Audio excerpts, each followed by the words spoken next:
Hello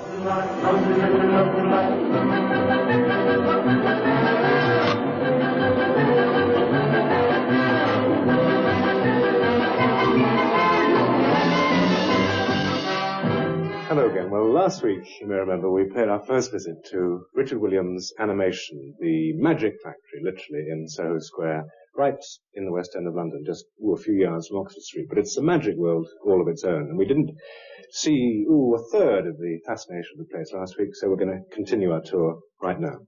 The first big break, I suppose, in this country was The Little Island, wasn't it? Well, there was a big break and it almost broke me. But I made it alone, and I did television commercials to get the money and financed Little Island myself. It was a half-hour allegory, and it was a sort of art film or artsy craftsy market. Or I didn't think of the market, but it was a sort of experimental thing, and it took 3.5 years to make, and got a British Academy Award and a lot of prizes, and Rank distributed it, and they hated it. And it wasn't their sort of thing, and it really should have gone out with a limited, sort of art cinema. They were frightened of the fact that the three characters were called Truth, Good and Beauty, perhaps. Yeah. Rather than Mickey Mouse and Donald Duck. Right. But they took it, which was the strange thing, and then got horrified. The thing was that it got all this critical acclaim, and I was then made as some sort of animator. But there was no money from it. In fact, I'd lost my shirt, and the film only now money is coming in from it. It's made its money back. Why did you choose to make an abstract story at that stage?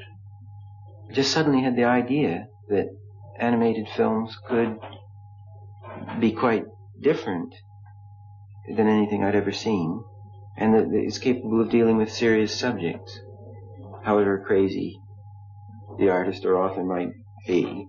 But it's capable of doing anything. So anything you draw or can make a sound for, or anything you can conceive, if you can actually paint it or draw it, you can put it on film, animated film. So it's far more appealing to me than live action film, where it's all stuck with reality, because you can do anything. So if you had Rembrandt or Leonardo da Vinci or anybody any good, if they knew enough about how to make an animated film, their stuff wouldn't look anything like any of our work.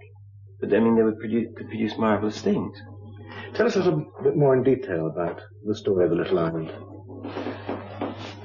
Well, it was just each character. It was a satire on people who have fixed ideas. And I found, or thought at the time, people either believed in truth, and they were all going Eastern, or into studying science, or we will find the answer to this, and that their lives were focused that way, or they would be like I was, some sort of producing artist with great aesthetic point of view, and who would believe in beauty or something. Say like Hemingway, somebody who judges his entire life by his artistic output. Yeah. And then the social man, who'd be the great reformer, or the person who spends his life being friends with everybody, or terribly involved socially. So that I found that the film was about the man who believed in truth, the man who believed in goodness, and the man who believed in beauty, and that that was their fixed conception. They never did the twain meet until they all collided and turned into a sort of a terrible, monstrous battle at the end.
years later, lots more awards for Love Me, Love Me. Now, an American magazine, which will be nameless, said in deathless prose, even if it's billed with a grade Z flick, we urge you to catch Love Me, Love Me, a fey and funny British cartoon. It also calls you a whimsical Englishman. How do you feel? Are you whimsical?